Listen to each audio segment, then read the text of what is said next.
Երբ մենք հայտարարեցինք, որ Հայաստանում ստեղծելու ենք 300,000 նոր աշխատատեղեր, մեր որոշ գործընկերներ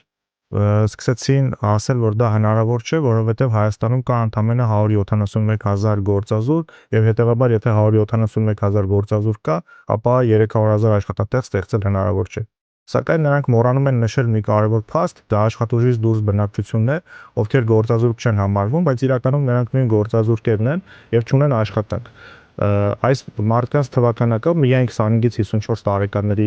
շրջանակներում կազմում է մոտ 300,000 մարդ։ Մենք չենք խոսում օրինակ մինչև 25 տարեկանների մասին, մենք չենք խոսում 54 տարեկանից բարձր մարդկանց մասին, այլ խոսում ենք միայն օրինակ 25-ից 54 տարեկան մարդկանց մասին, ովքեր գտնվում են ակտիվ աշխատանքային տարիքում, չունեն աշխատանք, բայց նաև չեն համարվում գործազուրկ։ Այս երկու թիվը միասին մոտ կես միլիոն է կազմում արդեն եւ հետեւաբար չկա այնպիսի խնդիր, որ 300,000 աշխատատեղ ստեղծելու համար չկային քանակության մարդիկ, ովքեր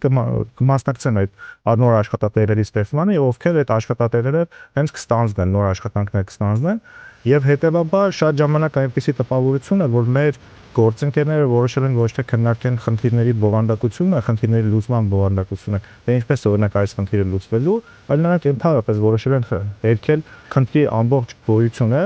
եւ այսպիսով միգուցե իրենց համար որոշակի հարցեր լուծել։ Իսկ իրականում պատկերը հետեւյալն է, Հայաստանում կա 171,000 գործազուրկ եւ կա 25-ից 54 տարեկան 300,000 մարդ, ովքեր չունեն աշխատանք, եւ այս թիվը բավարար է, որ այդ մարդկանց կարողանանք ներգրավել եւ 300,000 նոր աշխատատեղեր ստեղծվեն։